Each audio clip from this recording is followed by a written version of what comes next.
الشيطان الرجيم.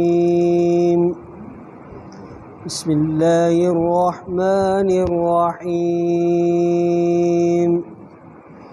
ولا تؤتوا السفهاء أموالكم التي جعل الله لكم قياما وارزقوهم فيها واكسوهم وقولوا لهم قولا معروفا وابتلوا اليتامى حتى إذا بلغوا النكاح فإن آنستم منهم رشدا فادفعوا إليهم أموالهم ولا تأكلوها إسرافا وبدارا أن يكبروا ومن كان غنيا فليستعفف ومن كان فقيرا فليأكل بالمعروف فإذا دفعتم إليهم أموالهم فأشهدوا عليهم وكفى بالله حسيبا. للرجال نصيب مما ترك الوالدان والأقربون وللنساء نصيب مما ترك الوالدان والأقربون مما قل منه أو كثر نصيبا مفروضا. وإذا حضر القسمة أولو القربى واليتامى والمساكين فارزقوهم منه وقولوا لهم قولا معروفا. وليخشى الذين لو تركوا من خلفهم ذرية ضعافا خافوا عليهم فليتقوا الله وليقولوا قولا سديدا. إن الذين يأكلون أموال اليتامى ظلما إنما يأكلون في بطونهم نارا وسيصلون سعيرا. صدق الله العظيم. ऐं न ॾियो तव्हां बेवकूफ़नि खे पंहिंजा माल जेको कयो आहे अल्लाह ताला तव्हांखे निगरान संभालींदड़ रिज़्क़ ॾियो तव्हां इन्हनि खे इन्हीअ में ऐं पारायो तव्हां इन्हनि खे ऐं चओ तव्हां इन्हनि जे लाइ ॻाल्हि सुहिणीअ खे ऐं आज़मायो तव्हां यतीमनि खे एतिरे ताईं जॾहिं पहुचनि निकाह जे हद खे पोइ जेकॾहिं महसूसु कयो तव्हां इन्हनि खां सम्झ खे पोइ हवाले कयो इन्हनि जे तरफ़ इन्हनि जा माल ऐं न खाओ तव्हां इन्हनि खे ज़्यादतीअ सां ऐं तकड़ में मतां वॾा थी वञनि ऐं जेको आहे शाहूकार उहो भलत पाक दामनी इख़्तियार करे परहेज़ करे ऐं जेको आहे फ़क़ीर पोइ खाए ख़िदमत आहर चङाईअ सां पोइ जॾहिं हवाले कयो था तव्हां इन्हनि जे तरफ़ इन्हनि जा माल पोइ शाहिद बणायो तव्हां इन्हनि ते ऐं काफ़ी आहे अल्लाह ताला हिसाब किताब जे एतबार सां। मर्दनि जे लाइ हिसो उन खां जो छॾियो पीउ माउ ऐं वेझनि मिटनि माइटनि ऐं औरतुनि जे लाइ हिसो उन खां जो छॾियो पीउ माउ ऐं वेझनि रिश्तेदारनि उन खां जो थोरो हुजे या घणो हुजे हिसो आहे मुक़ररु थियल। ऐं जॾहिं हाज़िर थियनि था तक़सीम वक़्तु रिश्तेदार ऐं यतीम ऐं मिसकीन पोइ ॾियो तव्हां इन्हनि खे इन्हीअ मां ऐं चओ तव्हां इन्हनि जे लाइ सुहिणी ॻाल्हि सुठी ॻाल्हि चङो कौल। ऐं भलत ड्रिजनि उहे माण्हू जेकॾहिं छॾिना पंहिंजे पुठियों औलाद कमज़ोर त ख़ौफ़ कनि इन्हनि ते पोइ भलत ड्रिजनि अल्लाह ताला खां ऐं चवनि ॻाल्हि सिधी। बेशक जेके माण्हू खाइनि था यतीमनि जा माल ज़ुल्म सां रुॻो खाइनि था पंहिंजे पेटनि में बाह ऐं अनक़रीब दाख़िल थींदा साड़ींदड़ बाह में। सूरत निसा जो पहिरियों रुकू आहे। अॼु टियों ॾींहुं आहे। इन पहिरें रुकू जो दर्स अञा जारी आहे। चौथे सिपारे जो 12हों रुकू आहे। आयत नंबर 4 खां आयत नंबर 10 ताईं पहिरें रुकू जो रहियल हिस्सो तर्जुमे ऐं तिलावत सां पढ़ियोसीं। अॼु सूरत उन्निसा जो पहिरियों रुकू पूरो थियो। इन्हनि आयात में अल्लाह ताला सभ खां पहिरियों माल जे हिफ़ाज़त जो हुकुम फ़रमायो आहे त ना तजुर्बेकार नाबालिग ॿारनि ऐं नावाकिफ़ औरतुनि खे पंहिंजा माल हवाले न कयो, जंहिंजो लाज़मी नतीजो माल जी बर्बादी ऐं जल्दी सुञाई अचण जो आहे। मुफ़स्सिर क़ुरान हज़रत अब्दुल्ला बिन अब्बास रज़ी अल्लाहु तआला अनुमा बयान फ़रमाइनि था, क़ुरान मजीद जे इन आयत में इहा हिदायत फ़रमाई वई आहे त पंहिंजो पूरो माल घटि अकुल ॿारनि, नावाकिफ़ ऐं घटि औरतुनि जे हवाले करे ऐं पाण उन्हनि जा मोहताज न बणो, जो इन्हनि जे हवाले करे पाण तव्हां इन्हनि जा मोहताज बणिजी वञो, बल्कि अल्लाह ताला तव्हांखे इन्हनि जो मुंतज़िम बणायो आहे। तव्हां माल जी हिफ़ाज़त पंहिंजे हथ में रखो, बक़दरे ज़रूरत उन्हनि जे खाराइण पाराइण ऐं ज़रूरियात ते ख़र्च कयो ऐं माल जी हिफ़ाज़त कयो।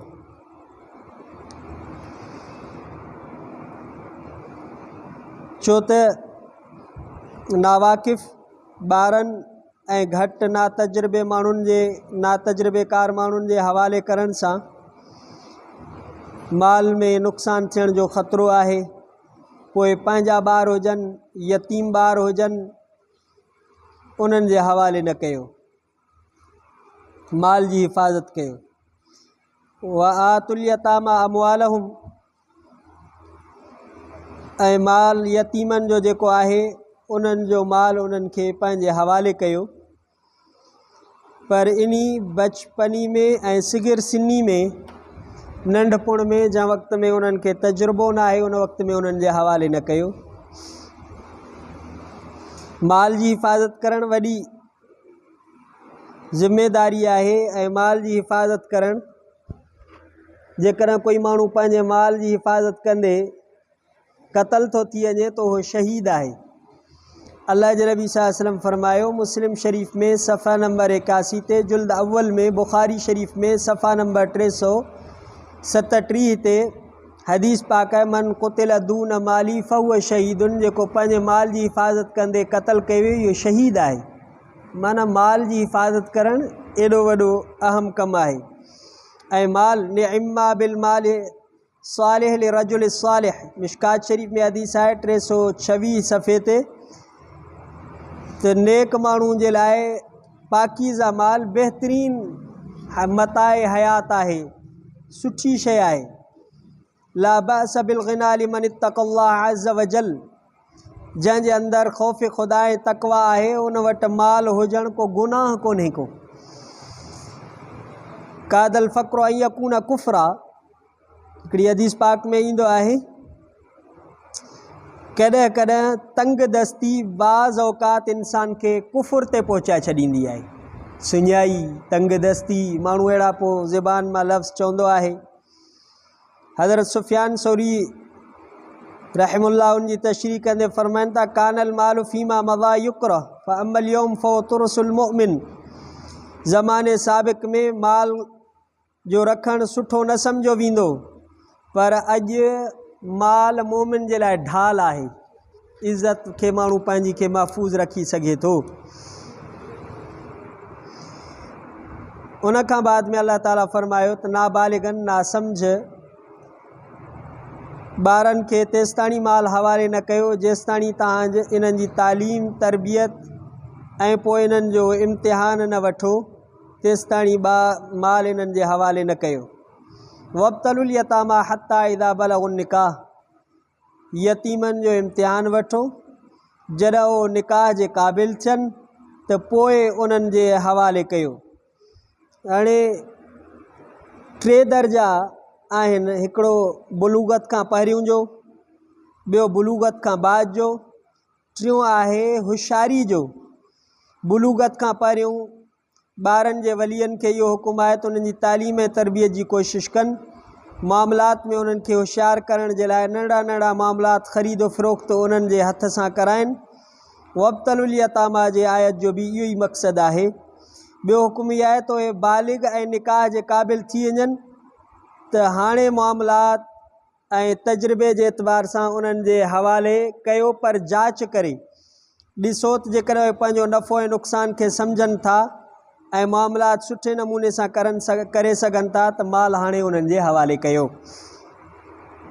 फ़इज़ा बलगुन निकाह, निकाह जी उमिरि खे पहुची वञनि, आनस्तुम मिनहुम रुश्दन, ऐं तव्हांखे इन्हनि मां मालूम थिए थो त हाणे इन्हनि में सम्झ अची वई आहे, दानाई होशियारी पंहिंजे नफ़े नुक़सान खे सम्झी सघनि था, त हाणे तव्हां इन्हनि जे हवाले कयो।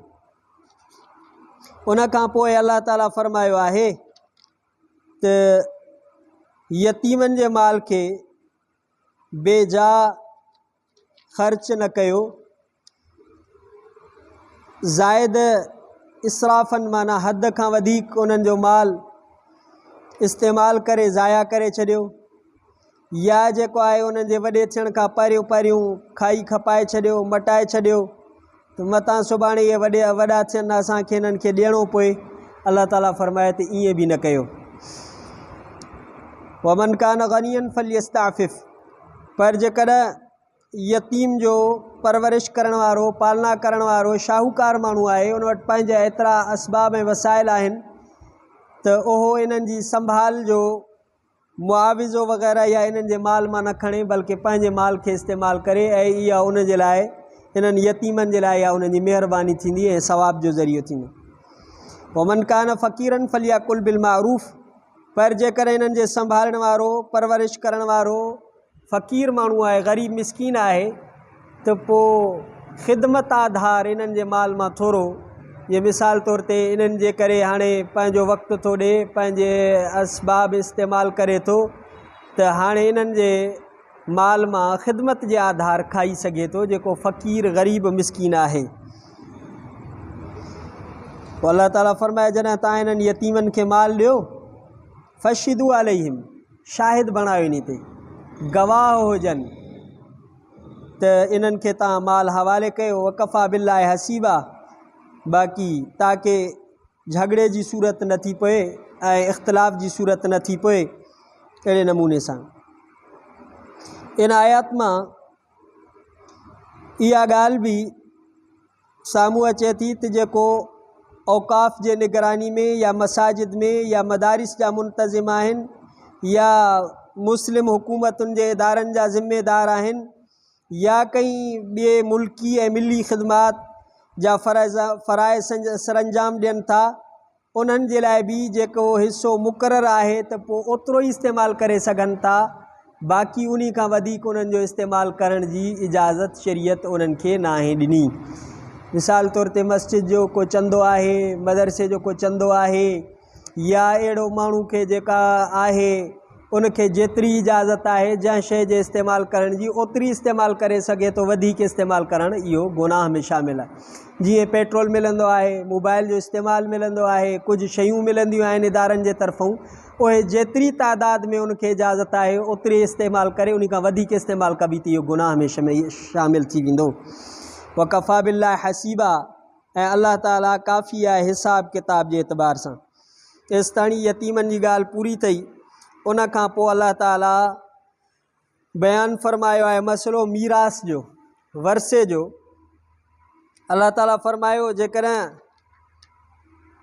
कोई फ़ौत थो थी वञे, पीउ माउ फ़ौत था थी वञनि ऐं उन जे पोयूं पुटाणी औलाद बि आहे, औरतूं न्याणियूं बि आहिनि, त उन्हनि जे लाइ तक़सीम जो छा हुकुम आहे। इस्लाम खां पहिरियों अरब ऐं अजम जे क़ौमुनि में इंसान जे सिन्फ़ नाज़िफ़ ऐं नाज़िक ऐं ज़ईफ़ यतीम ॿार ऐं सिन्फ़ नाज़िक औरत हमेशह ज़ुल्म ऐं जबर जे हेठों रहिया आहिनि। अरबनि में बि इहो उसूल हुयो हूंदो त वरासत जो मुस्तहक़ सिर्फ़ु उन खे सम्झंदा हुआ जेको घोड़े ते सवार थी सघे ऐं दुश्मन जो मुक़ाबिलो करे सघे ऐं माल गनीमत गॾु करे सघे, त उन खे वरसे जो मुस्तहक़ सम्झंदा।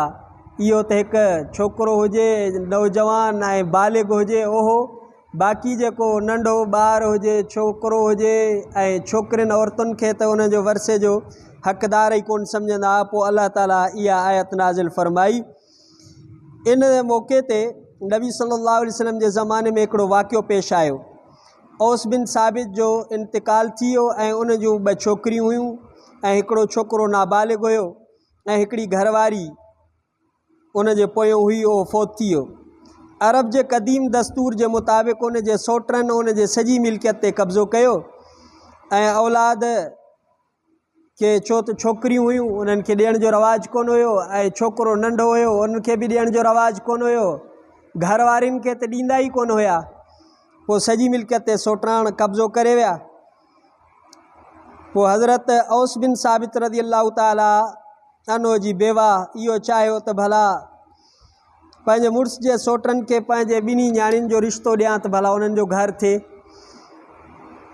पर पोइ उन्हनि सोटरनि इहो रिश्तो बि क़बूल न कयो। आख़िर हज़रत औस बिन साबित जी घरवारी हुज़ूर सल्लल्लाहु अलैहि वसल्लम जे ख़िदमत आलिया में अर्ज़ु खणी आई ऐं पंहिंजी इहा शिकायत कई। उन वक़्त ताईं इहा क़ुरान शरीफ़ जी आयत मीरास नाज़िल न थी हुई। पोइ हुज़ूर सल्लल्लाहु अलैहि वसल्लम उन्हनि खे जवाबु ॾियण में तवक़ुफ़ फ़रमायो। कुझु वक़्त खां पोइ इहा आयत नाज़िल थी त मर्दनि जे लाइ बि हिसो आहे जेको पीउ मां छॾे था वञनि, वला क़रबून ऐं मिट माइट छॾे था वञनि। औरतुनि जे लाइ बि हिसो आहे, थोरो हुजे या घणो हुजे उन्हनि जे लाइ हिसो आहे। हाणे अल्लाह ताला 2 उसूल ॿुधाया आहिनि वरसे जा। मिम्मा तरकल वालिदानी वल अक़रबून, वरासत जा 2 बुनियादी उसूल आहिनि। हिकिड़ो रिश्तो विलादत जेको औलाद ऐं माउ पीउ जे दरमियान आहे, माना जेका औलाद आहे उनजो। ॿियो जेको आहे अल अक़रबून, जेके वेझा रिश्तेदार आहिनि। इन्हनि उसूलनि जे तहत वरसे जो उसूल अल्लाह ताला बयानु फ़रमायो आहे। त हाणे इन में ईअं आहे अल अक़रबु जेको वधीक वेझो हूंदो परे वारे रिश्तेदार खे उहो महरूम कंदो, इहो उसूल आहे क़ुरान शरीफ़ जो। हाणे हिकिड़ो जेको आम करे मग़रिब ज़दा मुतजद्दिदीन इख़्तिलाफ़ जो मसइलो उथारियो हो इहो आहे त पोटे खे वरसो छो नथो मिले। हालांकि अल्लाह ताला फरमाया त हिकिड़ो रिश्ते विलादत सां वरसो मिलंदो आहे, ॿियो रिश्ते क़राबत सां मिलंदो आहे। जॾहिं पुटु मौजूदु आहे, न्याणियूं मौजूदु आहिनि, त पोटो उन जे हिसाब सां रिश्ते में परे थी वियो। तंहिंजे करे पुटनि जी मौजूदगी में पोटे खे हिसो न मिलंदो। इहो क़ुरान जो उसूल आहे। बाक़ी अल्लाह ताला तव्हांखे ॾिनो आहे, तव्हां भली उन खे ॾियो, तव्हां पंहिंजो हिसो वठी करे पोइ उन खे गिफ्ट कयो, हदियो कयो, पंहिंजे तरफ़ां सदको करे ॾेई छॾियोसि, भली तव्हांखे काई पाबंदी न आहे। माण्हू चवंदा अलाह न ॾिनो आहे त असां नथा ॾियूं। अलाह तव्हांखे पाबंद बि न कयो आहे त जेकॾहिं उनखे हिसो न आहे अल्लाह ताला जे तरफ़ां, छो त वेझा रिश्तेदार आहिनि, तव्हां ॾेई सघो था, भली पोटे खे तव्हां ॾेई सघो था। उन खां पोइ अल्लाह ताला बयानु फरमाए मिम्मा क़ल्ल मिन्हु औ कसुर, जेको फ़ौत थो थी वञे उनजो थोरो माल हुजे या घणो माल हुजे, इहो हाणे वारसनि में तक़सीम थींदो, वारसनि जो आहे। बाज़ क़ौमुनि में बाज़ माल खे बाज़ ख़ासि वारसनि जे लाइ ख़ासि कयो वेंदो हो। मसलन घोड़ो ऐं तलवार, असलियो वग़ैरह सभु सिर्फ़ु जवान मर्दनि खे ॾींदा हुआ, ॿियनि खे उन में वरसो न ॾींदा हुआ। क़दीम ज़माने में घोड़ो ऐं तलवार असलियो इहो नौजवाननि खे ॾींदा हुआ, बाक़ी वारसनि खे हिन में हिसो न ॾींदा हुआ। पोइ अल्लाह ताला फरमाया मिम्मा क़ल्ल औ कसुर, थोरो हुजे या घणो हुजे सभु वारसनि जो इन में हिसो ई आहे। नसीबम मफ़रूज़ा, अल्लाह ताला हिस्सा मुक़ररु करे छॾिया आहिनि। बाक़ी जिन रिश्तेदारनि जो हिसो न आहे उहे जेकॾहिं तव्हांजे तक़सीम जे वक़्तु हाज़िर थियनि था अचनि था त पोइ अल्लाह ताला फ़रमायो उन्हनि खे तव्हां उन्हनि जी दिलि जो ई ख़ातिर जेकर ॾेई छॾियो, मिटी माइटी वारा अथव, यतीम अथव, मिसकीन अथव, फ़र्ज़ुकू मिनो, तव्हां पंहिंजे तरफ़ां कुझु उन्हनि खे ॾियो था त पोइ तव्हां भली उन्हनि खे ॾेई छॾियो, इहो तव्हांजे तरफ़ां सदको थी वेंदो, ख़ैरात थी वेंदो, सवाबु मिलंदो। ऐं जेकर उहे दावा कनि त असांखे बि हिसो ॾियो जेतिरो तव्हांखे मिलियो आहे, पोइ अल्लाह ताला फ़रमाए पोइ तव्हां उन्हनि खे दहमान दड़का घटि वधि न ॻाल्हायो, बल्कि सुठे अंदाज़ सां उन्हनि खे सम्झायो त बाबा तव्हांजो हिसो न आहे, बल्कि हे असां पंहिंजे तरफ़ूं तव्हां सां महिरबानी करे ताउन कयूं था। अलाह साईं फ़रमाए सुठे नमूने सां। असां वटि वरी थोरो जेकॾहिं थियो न, तुंहिंजो हिसो न आहे, तूं अहिड़ो तेड़ो बसि डंडा खजी वेंदा ऐं झेड़ा शुरू थी वेंदा, अल्लाह ताला फ़रमाए ईअं न। ऐं अल्लाह ताला फ़रमायो त इन में अल्लाह ताला जो ख़ौफ़ रखो। अॻिते अल्लाह ताला फ़रमाए जेके माण्हू यतीमनि जो माल खाइनि था उहे पंहिंजे पेट में जहन्नम जी बाहि था खाइनि। नबी सल्लल्लाहु अलैहि वसल्लम फ़रमाए त जेके यतीम जो माल था खाइनि क़यामत जे ॾींहुं उन्हनि जे पेटनि में, ऐं बाज़ रिवायतुनि में यतीम जो माल नाहक खाइण वारो क़यामत जे ॾींहुं इन हालत में उथारियो वेंदो जो उनजे पेट जे अंदरि बाहि हूंदी, उनजे वात में, उनजे नक में, उनजे कननि में, उनजे अखियुनि मां बाहि निकिरंदी पई, जेको यतीम जो माल खाए थो। एॾो वॾो गुनाह आहे। अल्लाह ताला फ़रमाए जेकॾहिं तव्हां इहो सोचो तव्हांजी औलाद नंढड़ी हुजे, कमज़ोर हुजे ऐं तव्हांजे औलाद ते कोई ज़ुल्म करे त तव्हांखे छा गुज़रंदी तव्हां ते। तव्हां यतीमनि जो माल था खाई वञो, ऐं जेके यतीमनि जो माल खाइनि था इन क़ुरान जो उसूल जे मातहत इहे जीअं ॿियनि जी औलाद सां ज़ुल्म कनि था, को अहिड़ो वक़्तु ईंदो इन्हनि जे औलाद सां बि उहो ज़ुल्म थींदो। जीअं अॼुकल्ह माण्हू पैसा वठी करे नौकरियूं या अहिड़ा का ॿिया सिलसिला, वरी उन्हनि जी औलाद ते जॾहिं अहिड़ो वक़्तु ईंदो आहे त उहो साॻियो ई वक़्तु फिरंदो आहे, उन्हनि खे बि अहिड़ा इहे पोइ ॾींहं ॾिसणा पवंदा आहिनि। त अल्लाह ताला फ़रमायो ईअं न कयो। बाक़ी मय्यत जे मुतालिक़ हिकु ॿ मसइला आहिनि उहे ॿुधाए करे जेके ज़रूरी आहिनि, जेके असांजे मुआशिरे में क़ुरान ऐं हदीस जे ख़िलाफ़ु हलनि था, तंहिंजे करे उन्हनि खे ज़रूरी महसूसु कंदे उहे हिकु ॿ मसइला पढ़ी पोइ इजाज़त था वठूं। मय्यत जे जेके जिस्म जा कपिड़ा आहिनि उहे बि तरके में शामिल आहिनि, उहे बि हिसाब में लॻाइण खां सवाइ ईअं ई सदको करणु इहो ठीकु न आहे। त हाणे इहे सभु वारिसनि जा थी विया, उन्हनि जी इजाज़त सां, उन्हनि जे मर्ज़ी सां इन्हनि खे सदको कबो या कंहिंखे ॾिबो। ऐं बाज़ इलाइक़नि में वरी ईअं आहे त जेके ट्रामे जा पितल जा थां हूंदा आहिनि माल खे तक़सीम करण खां सवाइ फ़क़ीरनि खे ॾेई छॾींदा आहिनि, हालांकि औलाद मरहूम जी पोयूं नाबालिग बि आहे, ग़ैर हाज़िर बि आहे, उन्हनि सबूरनि जो हक़ आहे, इहे तक़सीम ई कोन थिया, अॻई फ़क़ीरनि खे ॾेई छॾियूं, इहो दुरुस्त न आहे। ऐं इहो असां वटि हिकिड़ा रवाज आहिनि त पितल जा थां, ट्रामे जा थां वारिसनि खां पुछबो ई कोन, इहे फ़क़ीरनि खे ॾेई छॾिबो, इहो सही न आहे। पहिरियों माल तक़सीम कबो त मरण वारे जी औलाद आहे, घरवारी आहे, वालदेन आहिनि, उन जा जेके आहिनि उहे पंहिंजे रज़ा ऐं ख़ुशी सां जेकॾहिं ख़ैरात कनि था ठीकु आहे, या मिली करे कनि त बि ठीकु आहे। ऐं नाबालिग जेकॾहिं आहे ऐं ग़ैर हाज़िर आहे त उन्हनि जे इजाज़त खां सवाइ तसरुफ़ करण बि जाइज़ न आहे। हिकिड़ो इहो मसइलो। ॿियो मसइलो आहे त मय्यत खे क़ब्रिस्तान में वठी वञणु वक़्तु जेका चादर जनाज़े जे मथां विधी वेंदी आहे उहा कफ़न में शामिल न आहे, उनखे मय्यत जे माल मां ख़रीद करणु जाइज़ न आहे। त माना जॾहिं माण्हू मरी थो वञे, हाणे उन जे माल मां कफ़न ऐं दफ़न जो इंतिज़ामु उन जे माल मां कबो, पर असां जेके इलाही सारूं अजरक बि वठी ईंदा आहियूं, मथां चादर ढकण वारी बि वठी ईंदा आहियूं। हाणे शरीयत इहो हुकुम असांखे कोन कयो आहे त तव्हां अजरक बि वठी अचो ऐं जेको आहे अहिड़ियूं चादरूं बि मथां। हाणे इहे मय्यत जे इन छॾियल मिल्कियत मां न कटबा, जेको वठी थो अचे पंहिंजे तरफ़ो वठी अचे, बाक़ी मय्यत मां इहा कटौती न थींदी। जेकॾहिं कटौती कयईं त पोइ इहो ॼण त ॿियनि जे माल मां इन हक़ खाधो आहे। अहिड़े नमूने सां बाज़ इलाइक़नि में निमाज़ जनाज़े पढ़ाइण वारे इमाम जे लाइ कफ़न जे कपिड़े मां मुसलो तयारु कयो वेंदो आहे ऐं पोइ इहो मुसलो इमाम खे ॾेई छॾींदा आहिनि। इहो ख़र्च बि कफ़न जी ज़रूरत खां वधीक आहे, माना वधीक कपिड़ो छो वठी आया, शरीयत चयो आहे त मय्यत जो जेको ज़रूरत आहे कफ़न जी ओतिरो वठो न, वधीक वठी मुसले जी ज़रूरत न आहे। ऐं इहो वारिसनि जो मुश्तरक माल आहे ऐं ईअं करण बि जाइज़ कोन्हे को। ॿियो मसइलो, बाज़ जॻहनि ते मईत जे गुस्ल जे लाइ नवां थां वठंदा आहिनि, पोइ उन्हनि थांवनि खे टोड़े छॾींदा आहिनि। पहिरियों त नवनि थांवनि ख़रीद करण जी ज़रूरत न आहे, जेके घर में मौजूदु आहिनि उन्हनि सां गुस्ल ॾेई सघिजे थो। जेकॾहिं ख़रीद करण जी ज़रूरत पवे बि त पोइ भञण जाइज़ न आहिनि, इन में माल जो ज़ायान करणु आहे। किन किन माण्हुनि में अहिड़ियूं रस्मूं ऐं रीतूं अञा ताईं अथो।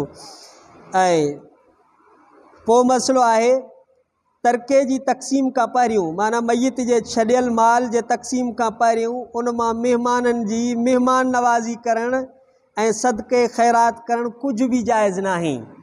माण्हू मरी वियो, हाणे जेके असां वटि तॾो हलंदो आहे पियो 3 ॾींहं, हाणे साईं इहो असां वरी सॼो ख़र्च जहिड़े बि लेवल जो हूंदो, जेको माण्हू जहिड़े बि लेवल जो हूंदो उन अंदाज़ सां पंहिंजो ख़र्च कंदो। हाणे इहो मय्यत जे तरके मां ख़ैर करणु जाइज़ न आहे, छो त सभ जो हिसो आहे। हा, जेकॾहिं सभई हिसाब किताब करे इत्तिफ़ाक़ सां इजाज़त ॾियनि था, असां पंहिंजे पंहिंजे हिसे आधार इजाज़त ॾिनी आहे, पोइ त ठीकु आहे। बाक़ी जेकॾहिं इहो पगदार पुट सॼो इन मां हणी लखनि में, किन किन माण्हुनि जो त इहा मोती बि लखनि में आहे। अॼुकल्ह त मरण बि जेको आहे माण्हुनि जो मसइलो थी आहे पोयनि जे लाइ, त इहो बि जाइज़ न आहे। अहिड़ी तरह सदका ख़ैरात करण सां मुर्दे खे कोई सवाबु न थींदो आहे इन्हनि शयुनि में, बल्कि सवाबु सम्झी करणु अञा बि ज़्यादा गुनाह आहे। ऐं असां जेको आहे इन ख़ुशफ़हमी में हूंदा आहियूं त असां सवाबु था कयूं, हालांकि इहो जेको आहे वॾा मसइला आहिनि।